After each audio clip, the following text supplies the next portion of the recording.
ಪಶ್ಚಿಮ ಬಂಗಾಳದಲ್ಲಿ ನಡೀತಾ ಇರುವ ವಿಶೇಷ ತೀವ್ರ ಪರಿಷ್ಕರಣೆ ವಿಚಾರಕ್ಕೆ ಸಂಬಂಧಪಟ್ಟಂತೆ ಪಶ್ಚಿಮ ಬಂಗಾಳದ ಮುಖ್ಯಮಂತ್ರಿ ಖುದ್ದು ಸರ್ವೋಚ್ಚ ನ್ಯಾಯಾಲಯದಲ್ಲಿ ವಾದ ಮಂಡಿಸಿದ್ದಾರೆ. ಸುಪ್ರೀಂ ಕೋರ್ಟ್ನಲ್ಲಿ ವಾದ ಮಂಡಿಸಿದ ಮೊದಲ ಸಿಎಂ ಅನ್ನೋ ಸುದ್ದಿ ಎಲ್ಲಾ ಕಡೆ ಹರಿದಾಡ್ತಾ ಇದೆ. ಆದರೆ ಈ ಕೆಲಸವನ್ನ ಮೊದಲು ಮಾಡಿದವರು ಕರ್ನಾಟಕದ ಹೆಮ್ಮೆಯ ದೇವೇಗೌಡರು. ಈ ಕುರಿತ ಇತಿಹಾಸ ಇಲ್ಲಿದೆ. ಬುಧವಾರ ಎರಡು ಪ್ರಮುಖ ವಿದ್ಯಮಾನಗಳಿಗೆ ಸಾಕ್ಷಿಯಾಗಿದೆ. ಒಂದು ರಾಜ್ಯಸಭೆಯಲ್ಲಿ, ಇನ್ನೊಂದು ಸರ್ವೋಚ್ಚ ನ್ಯಾಯಾಲಯದಲ್ಲಿ. ಒಂದು ಕಡೆ ಮಮತಾ ಬ್ಯಾನರ್ಜಿ, ಮಗದೊಂದು ಕಡೆ ಮಣ್ಣಿನ ಮಗ ದೇವೇಗೌಡರು. ಇಬ್ಬರದ್ದು ಬೇರೆ ಬೇರೆ ವಿಚಾರಕ್ಕೆ ಸಂಬಂಧಪಟ್ಟಂತೆ ಬೆಳವಣಿಗೆಗಳು. ಪಶ್ಚಿಮ ಬಂಗಾಳದ ಮುಖ್ಯಮಂತ್ರಿ ಮಮತಾ ಬ್ಯಾನರ್ಜಿ ರಾಜ್ಯದಲ್ಲಿ ನಡೀತಾ ಇರುವ ವಿಶೇಷ ತೀವ್ರ ಪರಿಷ್ಕರಣೆ ಅಂದ್ರೆ SIR ವಿಚಾರಕ್ಕೆ ಸಂಬಂಧಪಟ್ಟಂತೆ, ಇನ್ನೊಂದು ಕಡೆ ರಾಜ್ಯದ ನೀರಿನ ಸಮಸ್ಯೆಯನ್ನ ಬಗೆಹರಿಸಿ ಅಂತ ದೇವೇಗೌಡರು ರಾಜ್ಯಸಭೆಯಲ್ಲಿ ಮಾಡಿದಂತಹ ಭಾವನಾತ್ಮಕ ಭಾಷಣ. ವಿಧಾನಸಭಾ ಚುನಾವಣೆಯ ಹೊಸ್ತಿಲಲ್ಲಿ ಇರುವಂತಹ ಪಶ್ಚಿಮ ಬಂಗಾಳದಲ್ಲಿ SIR ಪ್ರಕ್ರಿಯೆ ನಡೀತಾ ಇದೆ. ಅದು ಸಿಸ್ಟಮ್ಯಾಟಿಕ್ ಆಗಿ ನಡೀತಾ ಇಲ್ಲ ಅಂತ ಮಮತಾ ಬ್ಯಾನರ್ಜಿ ತಾವೇ ಖುದ್ದಾಗಿ ತಮ್ಮ ಸರ್ಕಾರದ ವಾದ ಮಂಡಿಸುವುದಕ್ಕೆ ದೇಶದ ಸರ್ವೋಚ್ಚ ನ್ಯಾಯಾಲಯಕ್ಕೆ ತೆರಳಿ ವಾದ ಮಂಡಿಸಿದ್ದಾರೆ. ಸುಪ್ರೀಂ ಕೋರ್ಟ್ನಲ್ಲಿ ವಾದ ಮಂಡಿಸಿದ ಮೊದಲ ದೇಶದ ಸಿಎಂ ಅಂತೆಲ್ಲ ಸುದ್ದಿಯಾಗ್ತಿರುವ ಹೊತ್ತಿನಲ್ಲಿ ಅಸಲಿಗೆ ಸುಪ್ರೀಂ ಕೋರ್ಟ್ನಲ್ಲಿ ಈ ರೀತಿ ವಾದ ಮಂಡಿಸಿದ ಮೊದಲ ಸಿಎಂ ಯಾರು ಅನ್ನುವಂತಹ ಚರ್ಚೆ ಕೂಡ ಹೆಚ್ಚಾಗಿದೆ. ಹೌದು, ಸರ್ವೋಚ್ಚ ನ್ಯಾಯಾಲಯದಲ್ಲಿ ಮಮತಾ ಬ್ಯಾನರ್ಜಿ. ಪಶ್ಚಿಮ ಬಂಗಾಳದಲ್ಲಿ ಏಪ್ರಿಲ್ ತಿಂಗಳಿನಲ್ಲಿ ಕೇಂದ್ರ ಚುನಾವಣಾ ಆಯೋಗ ವಿಧಾನಸಭಾ ಚುನಾವಣೆ ನಿಗದಿ ಮಾಡಬಹುದು. ಅಲ್ಲಿ ಆಯೋಗ SIR ಪ್ರಕ್ರಿಯೆ ಆರಂಭ ಮಾಡಿದೆ. ಇದಕ್ಕೆ ಆರಂಭದಿಂದಲೇ ಮಮತಾ ಬ್ಯಾನರ್ಜಿ ಸರ್ಕಾರ ವಿರೋಧ ವ್ಯಕ್ತಪಡಿಸ್ತಾ ಬಂದಿದೆ. ಇದಕ್ಕೆ ಕೇಂದ್ರ ಸರ್ಕಾರವಾಗಲಿ ಚುನಾವಣಾ ಆಯೋಗವಾಗಲಿ ಮಹತ್ವ ಕೊಡದ ಹಿನ್ನೆಲೆಯಲ್ಲಿ ಸುಪ್ರೀಂ ಕೋರ್ಟ್ನಲ್ಲಿ ಅರ್ಜಿ ಸಲ್ಲಿಸಿದ್ರು ಮತ್ತು ತನ್ನ ರಾಜ್ಯದ ಕೇಸನ್ನ ತಾನೇ ಖುದ್ದು ವಾದಿಸುವುದಾಗಿ ಕೋರ್ಟ್ ಅನುಮತಿಯನ್ನ ಪಡೆದುಕೊಂಡ್ರು. ಒಂದೇ ಹೆಸರಿನ ಸ್ಪೆಲ್ಲಿಂಗ್ ವ್ಯತ್ಯಾಸದ ಕಾರಣಕ್ಕೆ ಮತದಾರರ ಹೆಸರನ್ನ ಡಿಲೀಟ್ ಮಾಡಲಾಗ್ತಿದೆ. ಕೇಂದ್ರ ಸರ್ಕಾರ ನನ್ನ ಸರ್ಕಾರವನ್ನ ಟಾರ್ಗೆಟ್ ಮಾಡ್ತಾ ಇದೆ ಅಂತ ಮಮತಾ ಬ್ಯಾನರ್ಜಿ ಕೋರ್ಟ್ನಲ್ಲಿ ವಾದ ಮಂಡಿಸಿದ್ರು. ಕೇವಲ 5 ನಿಮಿಷ ವಾದ ಮಾಡಲು ಸಮಯ ಸಾಕು ಎಂದಿದ್ದ ಪಶ್ಚಿಮ ಬಂಗಾಳ ಸಿಎಂಗೆ ನ್ಯಾಯಮೂರ್ತಿ ಸೂರ್ಯಕಾಂತ್ ಅವರಿದ್ದ ಪೀಠ 20 ನಿಮಿಷ ಸಮಯಾವಕಾಶವನ್ನ ನೀಡಿತು.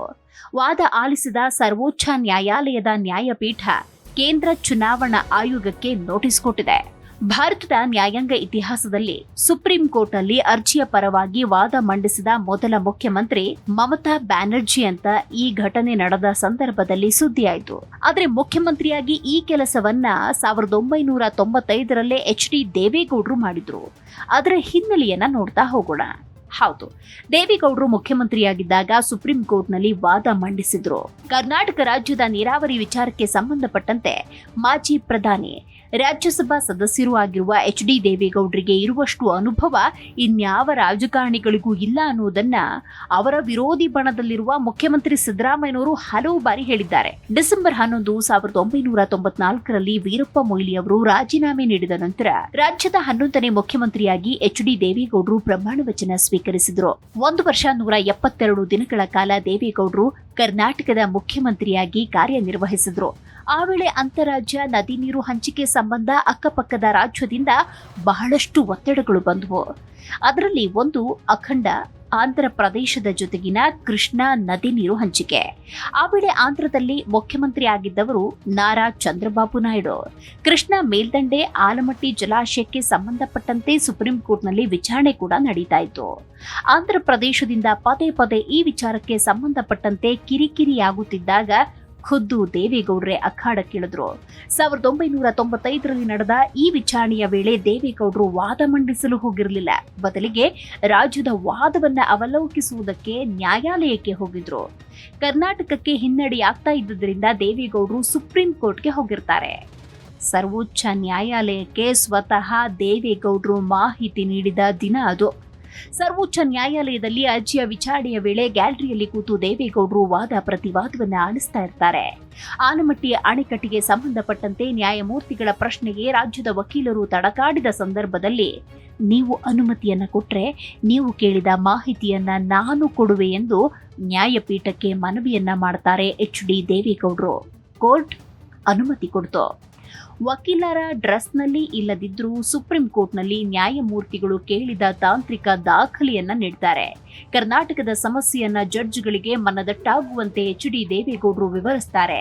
ಈ ವಿಚಾರದಲ್ಲಿ ರಾಜಕೀಯ ಮಾಡಲು ಹೋಗದ ದೇವೇಗೌಡರು ಆಲಮಟ್ಟಿಗೆ ಸಂಬಂಧಪಟ್ಟಂತೆ ಅವರು ಕೊಟ್ಟ ಟೆಕ್ನಿಕಲ್ ಡೇಟಾಗಳನ್ನ ಮತ್ತು ಅವರ ಅನುಭವಕ್ಕೆ ಕೋರ್ಟ್ ಬೆಂಚ್ ಆಶ್ಚರ್ಯಪಟ್ಟಿತು. ಅಸಲಿಗೆ ಇದು ದೇಶದ ಮುಖ್ಯಮಂತ್ರಿಯಾಗಿದ್ದವರು ಸುಪ್ರೀಂ ಕೋರ್ಟ್ನಲ್ಲಿ ವಾದ ಮಂಡಿಸಿದ್ದ ಇತಿಹಾಸ ಅಂತ ಹೇಳಿದ್ರೆ ತಪ್ಪಾಗೋದಿಲ್ಲ. ಹಾಗಾದ್ರೆ ಮಮತಾ ಬ್ಯಾನರ್ಜಿ ಕೇಸಿಗೂ ದೇವೇಗೌಡರ ಅಂದಿನ ವಾದಕ್ಕೂ ಇರುವಂತಹ ವ್ಯತ್ಯಾಸವನ್ನ ನೋಡೋದಾದ್ರೆ, ಕೃಷ್ಣ ಮೇಲ್ದಂಡೆ ವಾದವನ್ನ ಕರ್ನಾಟಕದ ಪರ ವಕೀಲರು ಮಂಡಿಸ್ತಾ ಇರ್ತಾರೆ. ನೇರವಾಗಿ ದೇವೇಗೌಡರು ವಾದ ಮಂಡಿಸಿದ್ದಲ್ಲ. ಆದರೆ ಕೋರ್ಟ್ ವಿಚಾರಣೆಯ ವೇಳೆ ಗ್ಯಾಲರಿಯಲ್ಲಿದ್ದ ದೇವೇಗೌಡರು ಕೆಲವೊಂದು ತಾಂತ್ರಿಕ ಅಂಶವನ್ನ ನ್ಯಾಯಪೀಠಕ್ಕೆ ಮನವರಿಕೆ ಮಾಡಲು ಅನುಮತಿಯನ್ನ ಪಡೆದು ಜಡ್ಜ್ ಮುಂದೆ ವಾದ ಮಂಡಿಸ್ತಾರೆ. ತಾಂತ್ರಿಕ ಅಂಶದ ಜೊತೆಗೆ ಇದರ ಸಾಧಕ ಬಾಧಕವನ್ನ ನ್ಯಾಯಪೀಠದ ಮುಂದೆ ಪ್ರಸ್ತುತಪಡಿಸ್ತಾರೆ. ಅಣೆಕಟ್ಟಿನ ಟಿಎಂಸಿ ಮಟ್ಟ ಮತ್ತು ಆ ಭಾಗದ ರೈತರ ಸಮಸ್ಯೆಯನ್ನ ನ್ಯಾಯಪೀಠದ ಮುಂದಿಟ್ಟಿರ್ತಾರೆ. ಇನ್ನು ಮಮತಾ ಬ್ಯಾನರ್ಜಿ ಸ್ವತಃ ಸುಪ್ರೀಂ ಕೋರ್ಟ್ನಲ್ಲಿ ವಾದ ಮಂಡಿಸಿದ್ದಾರೆ. ಎಸ್ಐಆರ್ ಪ್ರಕ್ರಿಯೆಗೆ ಸಂಬಂಧಪಟ್ಟಂತೆ ತನ್ನ ಅರ್ಜಿಯ ವಾದವನ್ನ ತಾವೇ ಮಂಡಿಸಿದ್ದು ವಿಶೇಷವಾಗಿತ್ತು.